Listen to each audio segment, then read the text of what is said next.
Good afternoon traders, and welcome to this live Axia stream where I'm going to be looking at a trade that's set up in the Bunds on Wednesday the 8th of April. Now the purpose of this stream for me is to reinforce the process by which you determine which trades you want to execute in, and how you're going to structure that trade. Given the heightened volatility that we've seen in the past few weeks, a personal issue for me has been that I've kind of been seeing too many trade opportunities, and where I've been getting involved I haven't necessarily been committed enough, given that I'm spotting too many structures setting up, etc., as the markets are quite volatile. And really I just want to kind of focus on the process of narrowing down the trades which I feel have good observations or facts which play into them, and then understanding how you may have to wait for the structure to evolve to enable you to access a good trade idea. It's not always a case that you can have a good trade idea and there'll always be an obvious way to access that trade. So really just trying to go back to basics a little bit, and I'm going to use this as a way to talk through an example of some observations that I'd made but then failed to kind of put everything together when the opportunity did arise to access the trade. So I'm just going to crack on and start with the broad trade idea. Now, just looking at these points here, I'm going to go through them each one by one, and I've just got a little bit of kind of supporting charts or information that play into these. So the first was that I'd noticed the bond curve had started to steepen. Now if I just pull up a pen, you can see we'd offered down from the peak at the 19th of March to the start of April, and I don't know if this had anything to do with going into month end or anything like that, but I've just been paying attention to this over the past kind of few days, as it just looked as if there was a chance that it may make this sort of move. Now it's obvious that just to tell you, this is the German 2s-10 spread. So on the top side you've got the German 10-year yield on a 60-minute, and then on the bottom is the spread between the 2-year and the 10-year yield. So you can see as this goes up, the spread's widening, and the curve is effectively steepening, and as such what you'd expect to see is the long end coming off faster than the short end in the event that it's a bear steepener. But this is just one kind of idea that I'd had, but I didn't really understand how I was going to access this trade, because I don't trade spreads, and it wasn't really something that I was looking to execute purely in the kind of in the 2s-10s. I'm trying to figure out, right, where does this create an opportunity elsewhere? And also we've seen the same sort of thing, and this is the US 2s-10s, and again you can just kind of see that if it was to make a turn, then this is probably a good area to structure a trade, given that you could target these sort of areas if you were looking at some sort of move higher. As it happens, that did start playing out, and actually started playing out before this opportunity arose. So it kind of shows how you can have a leading indicator but a kind of lagging opportunity, or the opportunity may arise later on. So the second thing that I'd noticed, this is the Bund 60-minute chart, is that the Bunds had re-entered a prior block. Now what I mean by that is, if you have a look on the right hand side here on this daily chart, you can see that after offering down hard, we pulled up and we broke through the kind of swing high of this consolidation, or this bottoming structure that happened here, and then we've just kind of put in some bearish candles, 1, 2, then we had an inside day which broke to the downside but didn't hold, and really what I want to draw your attention to is just here, which it shows better on this 60-minute chart. It's shown by this line here. Now as we broke above this line and out of this kind of bottoming structure, we came back and we tested it here. We tested it once, and we tested it twice. And what I saw when I saw that was, I thought, right, if we're not going to trade below this area, then there's a good chance that we could trade back up to the top of this block, maybe to form some more structure sideways, or maybe to kind of move higher. But the fact that we offered into this, and it was a really strong offer in here, which I'm going to show you on the 5-minute chart, to me it kind of opened up the potential to trade back down, potentially even to this low here, at 35s. And essentially, just the way we traded in this area, it just lined up with, you know, the steepening of the curve, the opportunity that I kind of showed you before on the 2s, 10s, and it just kind of highlighted, right, so maybe I want to be starting to look for a short opportunity. If we do pull back and we test somewhere around that key level, the top edge of the block, around this 54 sort of area. Now, this is the 5-minute of where we'd entered this area. So if I just have a look, next slide, we're looking at this sort of area here.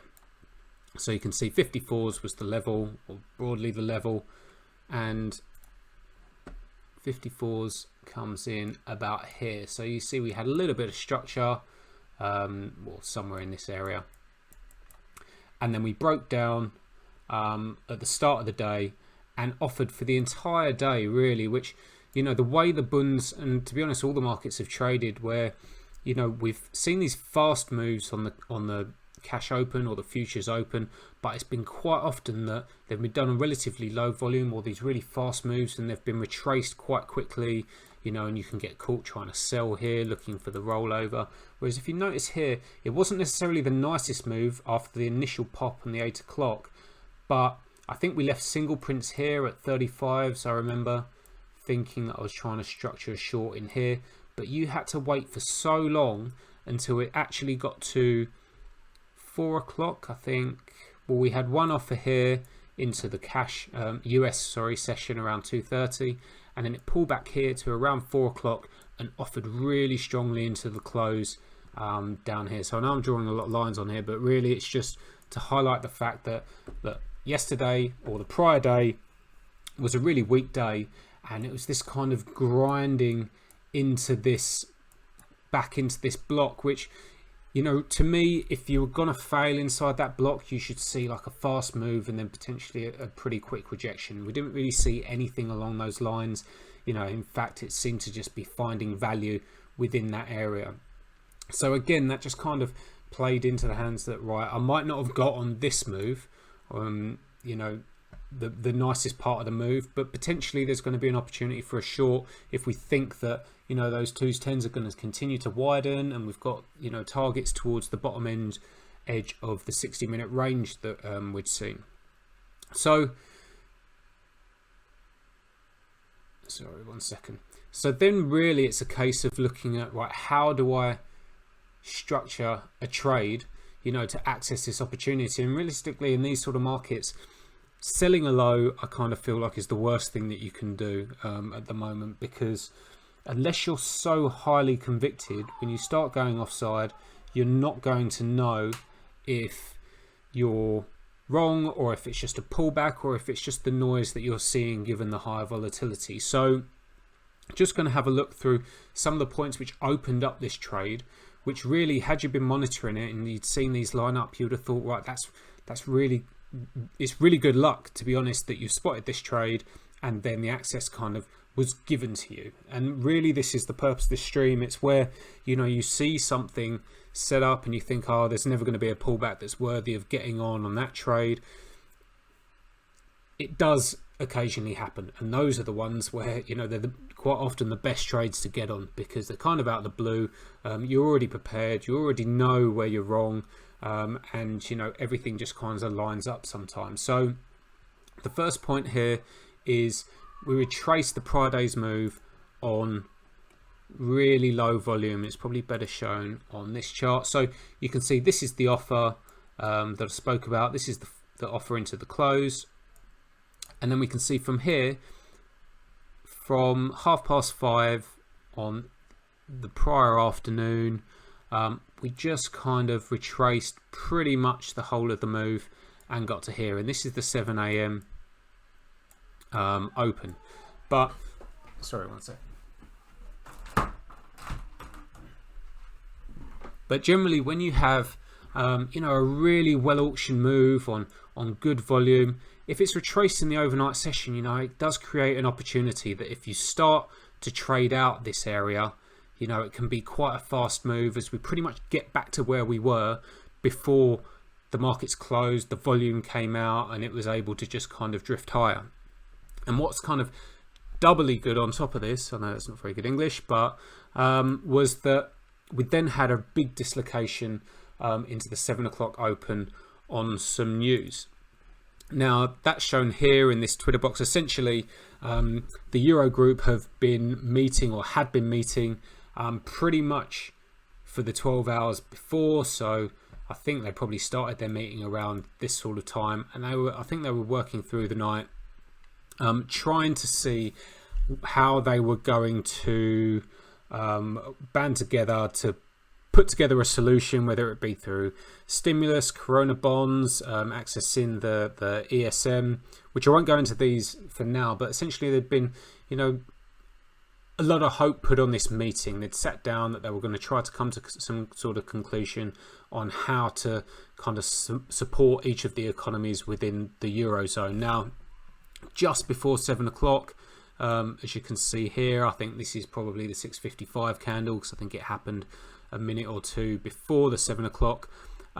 This tweet came out following on from the fact that they failed to agree common text after over 13 hours, and then the 10 a.m. presser had also been cancelled. So between these two, it pretty much shows that they haven't managed to come to any kind of agreement.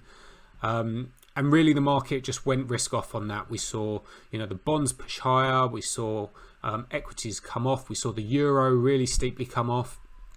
And I haven't got the charts for these up, but that also plays into how this sort of trade set up. So we had this fast dislocation, but then, the discussions generally were, on the basis of, right, we're still going to carry on talking. I think it was Netherlands and Italy that were kind of pushing back against what the general consensus of all the other constituents were.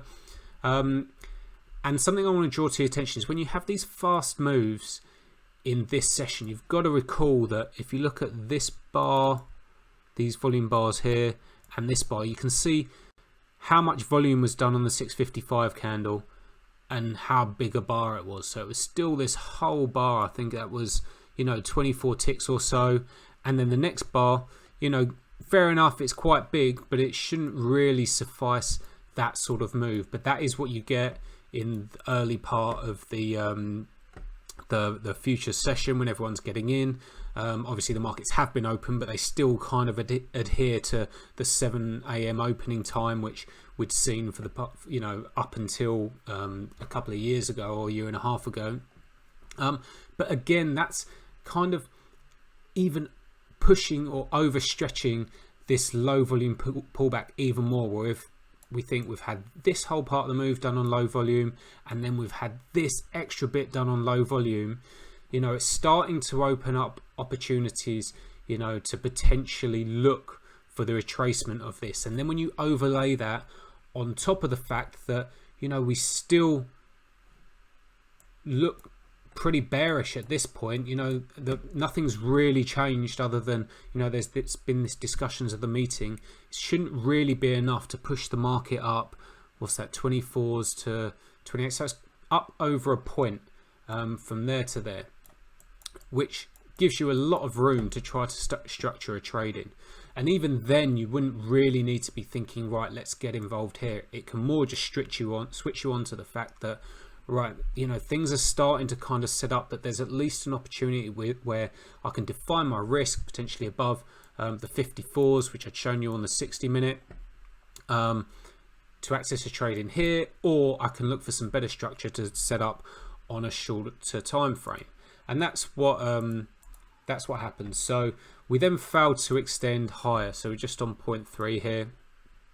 Get rid of all of my drawings again, and you can just see that the fact that even in the 7 to 8 a.m. session, you know, we held in this sort of area, but then it's kind of waiting for, right, when the 8 a.m.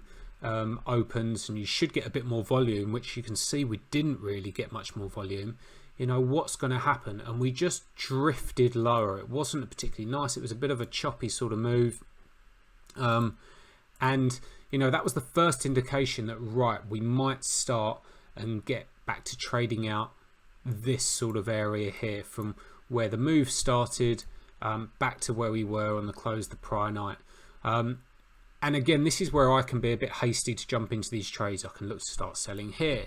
And then obviously it can get squeezed and pull back. But if you just notice, every time it pulls back in these 5-minute bars, you know, it's not really getting anywhere. It's getting back and failing.